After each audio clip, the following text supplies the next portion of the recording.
would know if you've ever been out. Oh, but here we are live.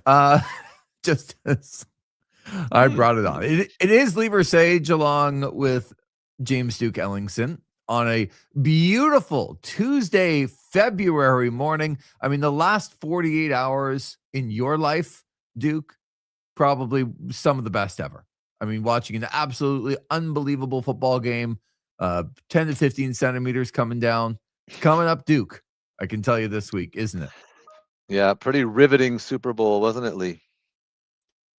Well, listen, we talked last week and I asked you, I thought unbiasedly that this is one of the least hyped Super Bowls in recent memory. I didn't quite have the same enthusiasm, pizzazz as I did for some of the others, but I tried to get into it. And as the first quarter was going along, and there's a field goal, and the second quarter was going along, a couple more field goals, Duke, I was trying to get into it. What happened to the New England Patriots on Sunday? Wow, where do we start? I mean, first of all, they ran into a defense that was having a game for the ages and maybe underrated. And I think Seattle's underrated in general, probably because they play on the West Coast and a lot of people maybe just don't pay that much attention or don't know about them. Maybe a regional fan base, right? But that's an Mhm. incredibly talented defense. So first of all, they ran into they ran into that, and I think it's pretty evident. I heard somebody say today that um, New England really didn't even belong on the same field as them, and I think you could make the case offensively. It looked like men against boys, but New England's defense I thought played heroically for 45 minutes. They really kept Mhm. them in the game, but it was simply to me a matter of a really, really good team playing against a team that had yet to really face a legitimate. I mean, if you think back all the regular season and the playoffs for New England, they played three of the top five defenses in the NFL in the playoffs, but they also played very, very flawed offenses, flawed quarterbacks, backup quarterbacks, terrible offensive lines. And so when you see them up against a team that is really good on both sides of the ball, that's, I think, what you're going to get combined with a green quarterback that for me for the first time it felt like it wasn't just about the rush and his inability to get the ball off. It was total inaccuracy of his throws. It looked to me like he was skittish from the beginning. You kind of put all that together and you get I mean, surprising that it wasn't worse, right? 29-13 doesn't sound so bad Mhm. in light of what we actually saw transpire for most of that game. Well, look, I asked you the question in a very biased way, like what happened to New England, but the story to me is the Seattle Seahawks. So Seattle played 20 games this year, and you could say, like going through their games, they didn't have the toughest schedule in the world, but they had some really decent, good teams. They played 20 games. They lost 3 of those games, went 17-3, and Duke, the total amount of points they lost by combined in those 3 games was what? I heard this at some point. I'm going to say under 14. 9. Yeah. Yeah. They lost 17-13 on opening night to the San Francisco 49ers. They lost 21-19 to the LA Rams in the middle of the year. And they also lost 38-35 to the Tampa Bay Buccaneers. Mm. That's, well, look, 3 pretty good teams, 2 from their division. You're not going to win every division game, 1 on opening night. I mean, this was the best team in the NFL all year long. And to your point, not a lot of people sit and watch Seattle Seahawks games. Mhm. The sexy story of whether it's the Rams or whether it's Philadelphia or even other teams that aren't nearly as good. I'll get Dallas in there at some point in the conversation. So this is where I'll do that. Mhm. But they played a good schedule. They didn't really play any like pancake teams. And I watched New England in the Snow Bowl, which I don't even know that you can call even a regular football game. It was just in a snow bowl against Jared Stidham, and CJ Stroud, we know, gave New England the ball a bunch of times, and all like full marks for being there. I just think Mhm. Seattle was way better. And not a lot of people were talking about how good Seattle was. If the Seattle Seahawks had the same record and the same opponents and everything, but it happened to be Dallas or it happened to be Philadelphia, we'd be talking about this is one of the best teams Mhm. that we've seen in Yeah. a long time. I So, do not disagree with anything you said. Finish your comment. well, no, and just my question is why? Just because they're on the West Coast? They had all Well, the elements of mhm. being like with the Sam Darnold story. They just had all the elements of they should have been a sexier team.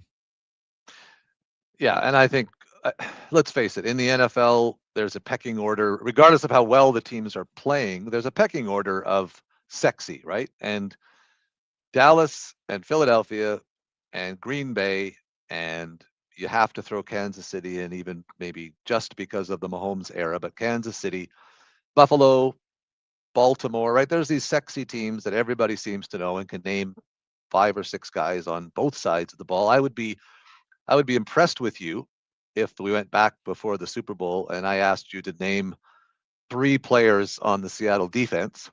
Right. Everybody could name Darnold.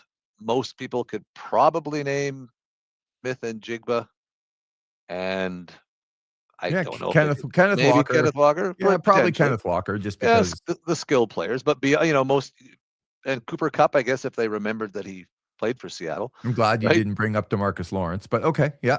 There you go. So you, Uh, but you as a guy that follows it quite closely, you can name some of them.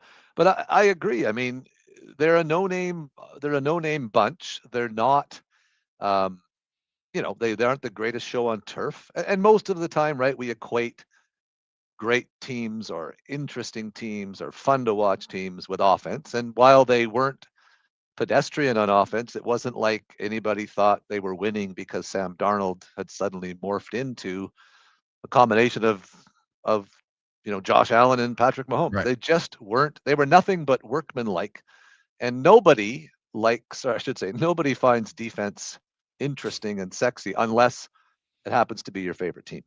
right. And to your point, if you take out the games, and this is where like there is certainly a case, and I would tell you that the Los Angeles Rams were the second best team in the NFL.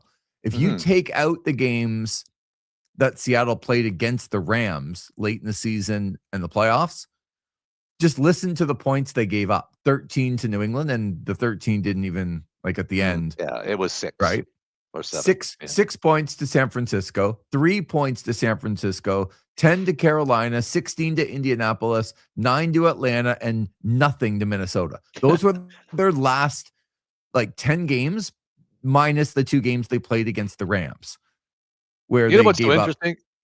Yeah, you know what's so interesting in all of that, right? So if we go back to that, I think it was week 17 against San Francisco. I'm sure it was the second last Yep. week of the season in San Francisco. They It literally was the last game of the year, it 13-3. was it was the Yep. last game. Okay, last game of the Yep. regular season, and it was like that Super Bowl game. San Francisco had not a sniff.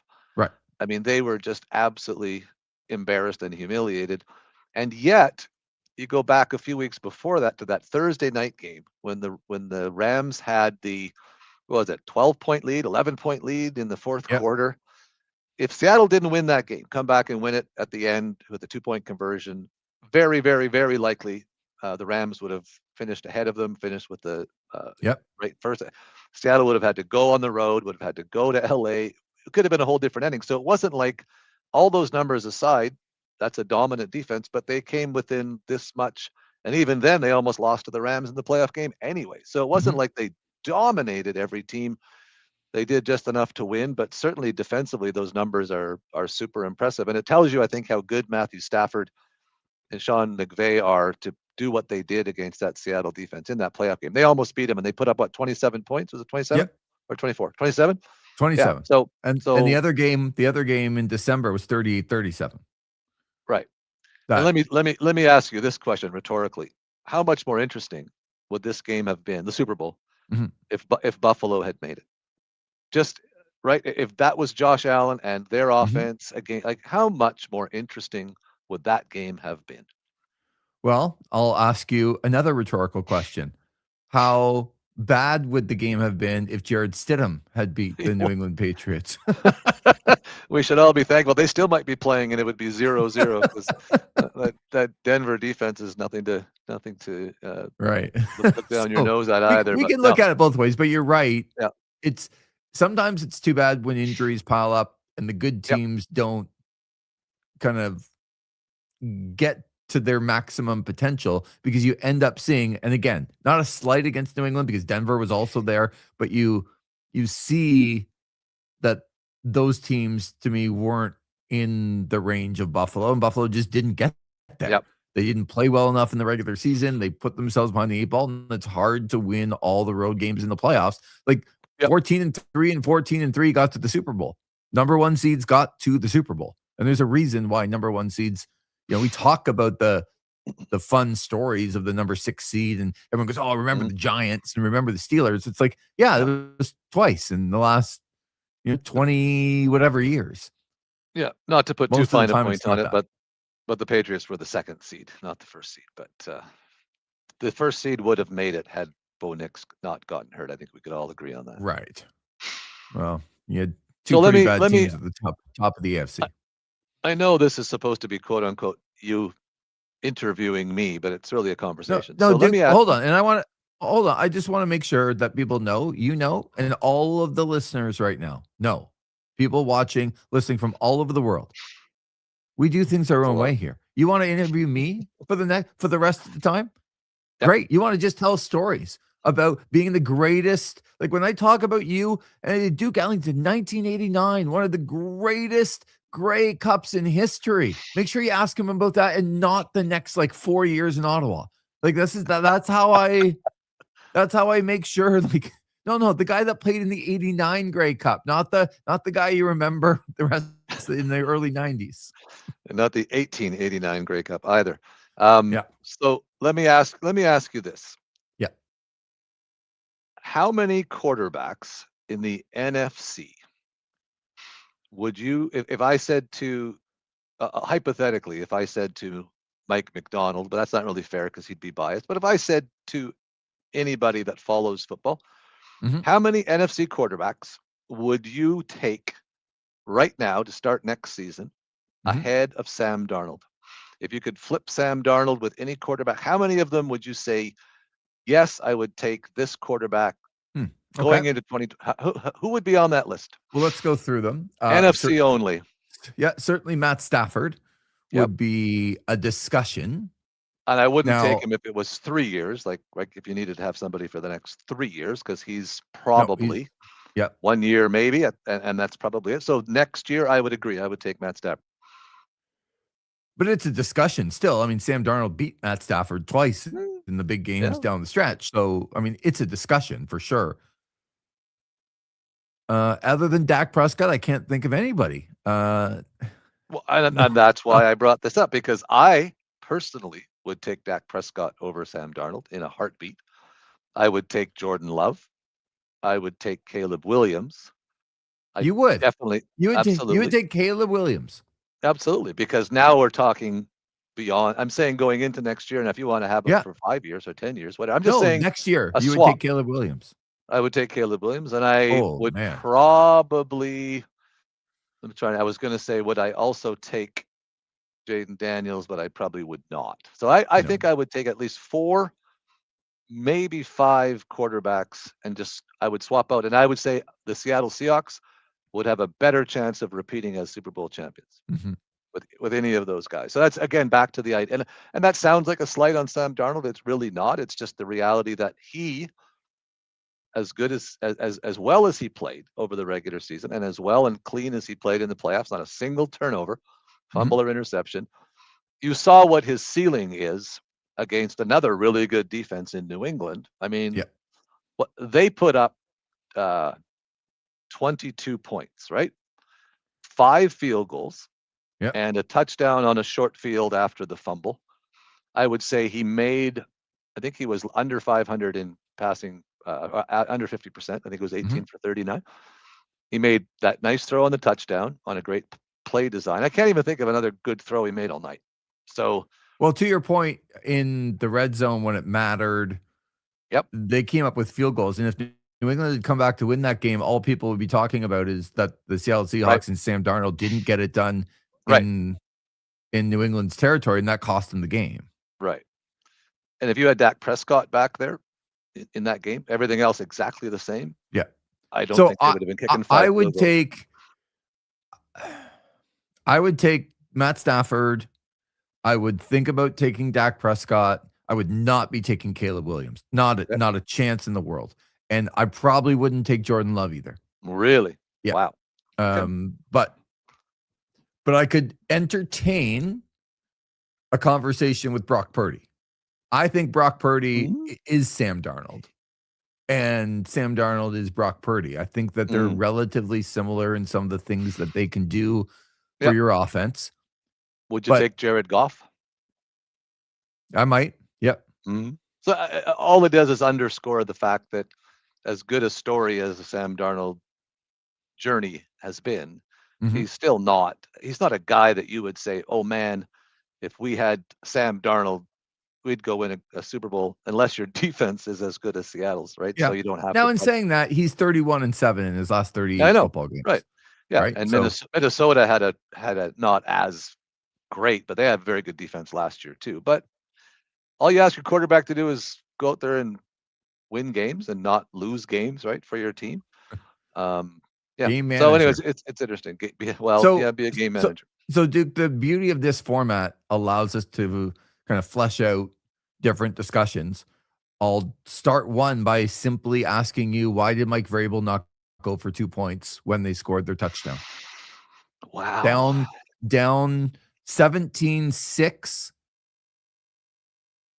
No, not It have I was got nine. have I got the score wrong? It 19, was not 19, 19-6, 19-6. Yeah. and decided not to go for 2 to put them down 11, instead kicked the extra point to put them down 12, which Mhm. is 2 full touchdowns instead of being down 11, which we know would be a touchdown, a 2-point conversion, and a field goal. It made I literally picked up my phone. I'm like, "What are they doing? I gotta ask Duke." And I picked up my phone within, like, seconds after seeing it, and there's already a message from you asking the question. So, okay, what after hindsight, do you have any more answers why Mike Vrabel decided to kick the extra point? You know what? It doesn't matter because they weren't going to win that game anyways, but it's absolutely indefensible. And I'm always so fascinated by these things, right? Because these coaches, they're not standing there in a bubble where they don't have any communication from the outside, right? So you gotta know as soon as that ball was caught and it was a touchdown that Josh McDaniels, maybe some of the other offensive line or offensive coaches, even some of the players would have been going, all right, let's go for 2, get the 2-point play ready. How could he have just ignored or missed the math, right? I Mhm, mean, this is a team that could barely get the ball down the field. And all of a sudden, you have an opportunity to say, we can get within 2 scores. This is our only chance. And thinking about 12 or 13, even if you don't make it, 12 or 13, it's the same thing. Like it's the right. same result that you now need 2 touchdowns. Why in a game like that? I don't think anybody asked him because it didn't matter in the end, right? I mean, if this game had come down to it, that could have been the biggest coaching blunder in Super Bowl history. And nobody asked him about it because it didn't matter. But I have no answer for you. Okay. I have So no answer. I have no answer as to why on the second drive of the second half, when they got it to 2nd and 1, and then they got stuffed on 3rd and 1, why they didn't go for it on 4th and 1 mhm, from their own 40-yard line, down 12-0, or no, was it 9-0 at that point? It was 12-0. Why are you not going for it in that situation? I'm not a huge analytics guy to say that's the only criteria I would ever use, but all of the analytics apparently said it was like 65% win percentage versus like 40% punting. And right. so those are 2 questions he's never going to have to answer for because the game wasn't really close. So I like discussing these things with you because they matter in the moment. just Mhm. because it didn't matter afterwards. In the moment, it Yep. mattered. So Yep. now that I've had some time to think about it, I'll give you 2 scenarios. So you're probably gonna put them off, but I'm gonna at Mhm. least I'm gonna try to come up with some reasoning why he did that. And the first one would be, this is a bit of a stretch. So let's say they get 2 and then they stop Seattle and they go down and they get 2 again. Yep. The score would be 19-16 Correct. at that point.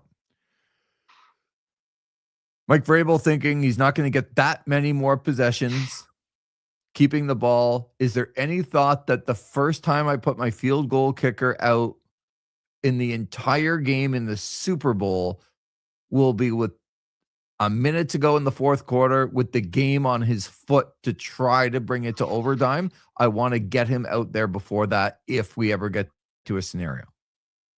Well, he is a rookie kicker, so that I guess it has some validity, I suppose. Um, I guess. Yeah. I mean, I know. that seems to be okay. I'm literally reaching. The other one would be that if he doesn't go for 2 and then he gets 3 touchdowns, which seemed like a stretch, but he ends up getting the 3rd touchdown that would put them up 20-19. If he went for 1, and then got the 3rd touchdown, would put them up 20-19. At that point, he would go for 2 to make it a 3-point lead. Mhm. Yep. But I think that scenario has some merit if it was a bit of an offensive game and both teams were kind of moving right. the ball and scoring, and you felt like legitimately you could do that. Mhm.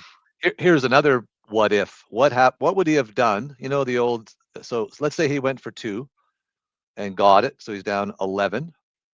Yep. Um, am I gonna get this right? Then they scored another touchdown. Yeah, which would have given them, it would be It took within 19-14 depending on within what they would 5. do if they went for 2 again.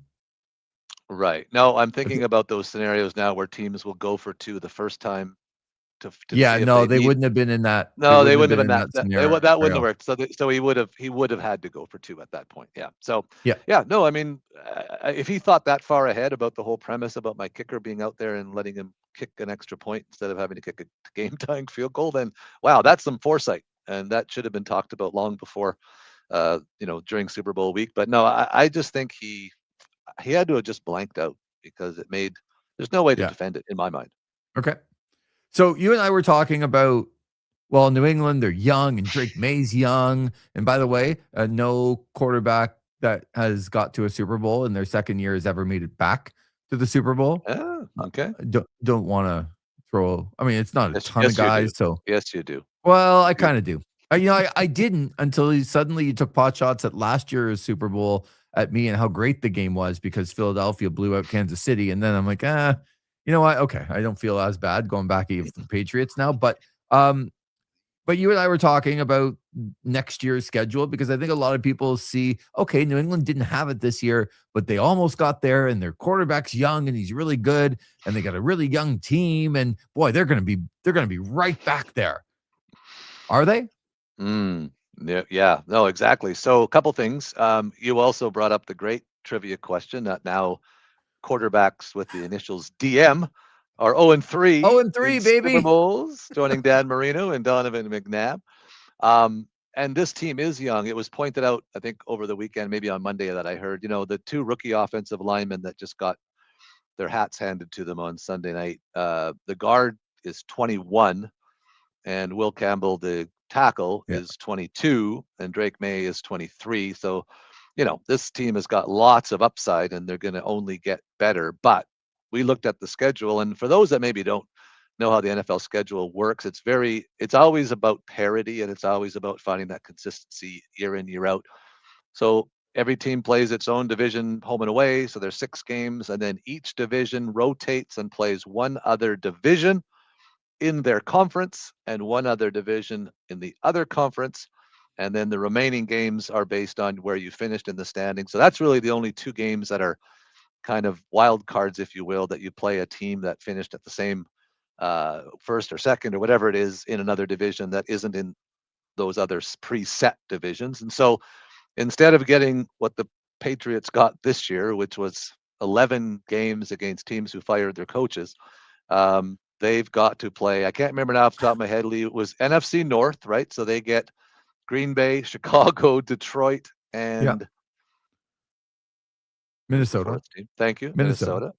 And they get, good luck with this, the NFC West. Right. So they get Seattle, they get the Rams, they get San Mhm. Francisco, they get Arizona, and they will get another first place schedule against either any of the other teams that finished first in other divisions. This is a team that could very well be looking at scraping to get 9 wins, honestly, right? I mean, that assuming all the other teams are as good as we assume they will be, and injuries and everything else. But this is going to be like playing Seattle and Houston and Denver week after week after week next year. Right. No guarantee this team will even make the playoffs. And I look at Seattle's schedule, and they have the AFC West as well as getting some first place Mm-hmm. opponents. So they also play the NFC East.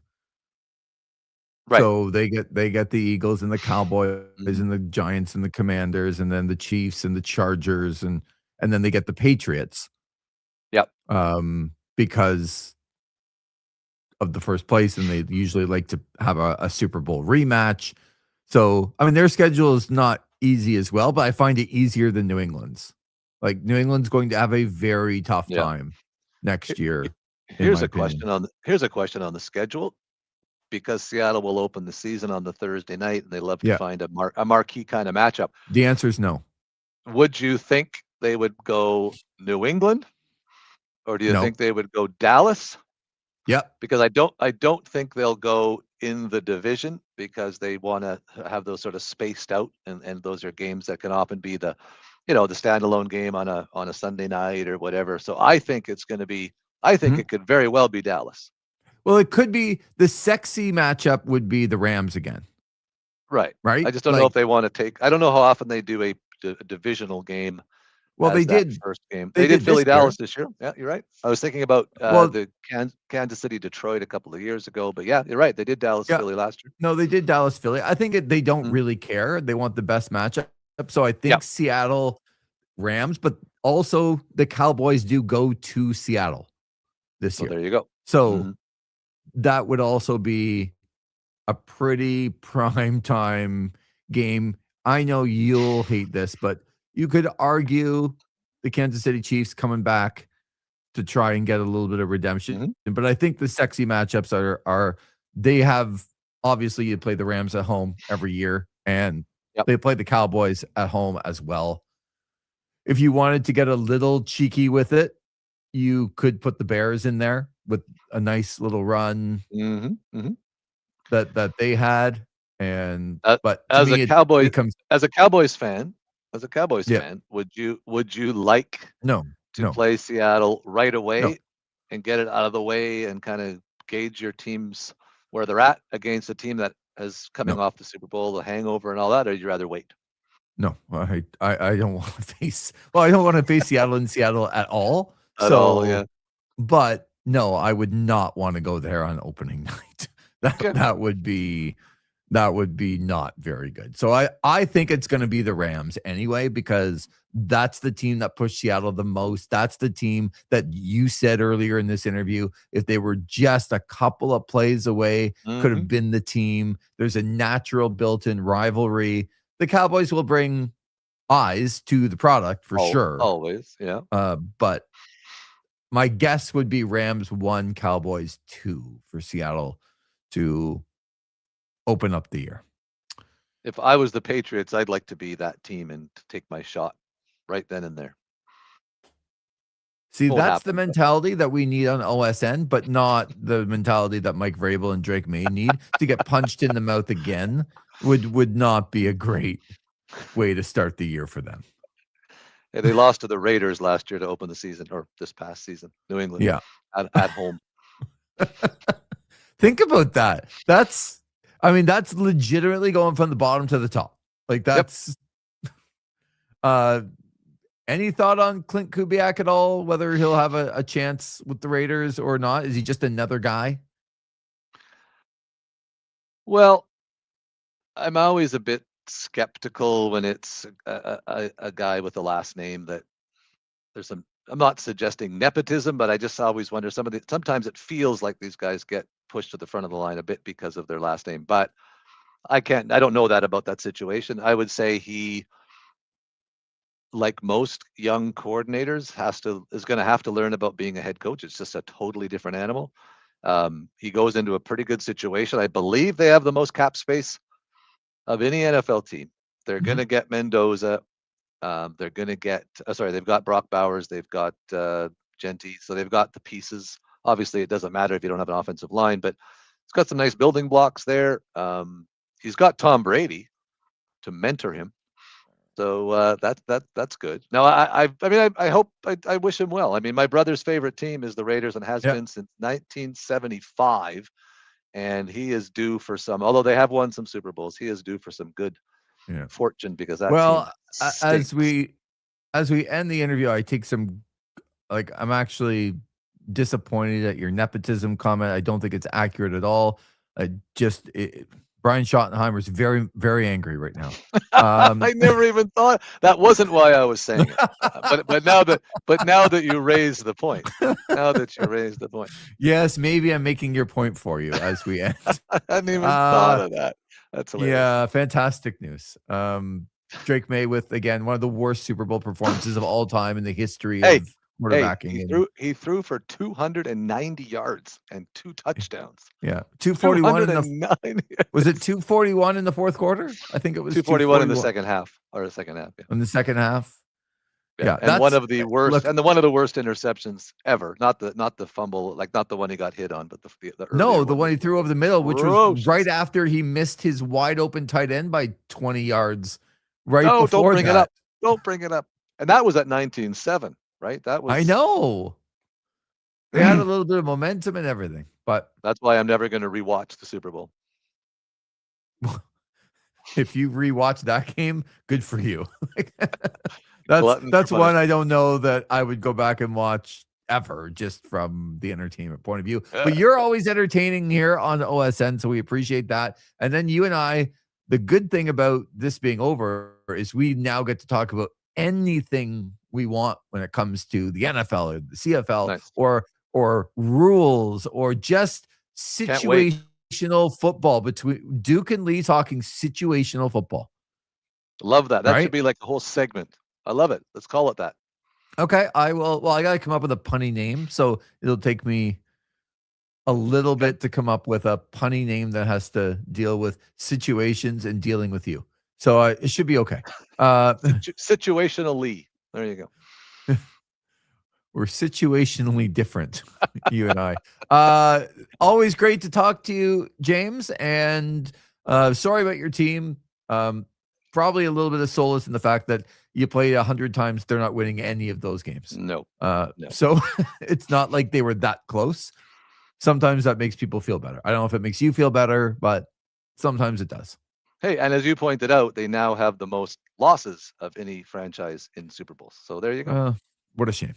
Mhm. Uh, we will talk to you very shortly, but always thankful for your time, James. That was great. Have a great evening and get out there and shovel some more snow. Unfortunately, I'm on it.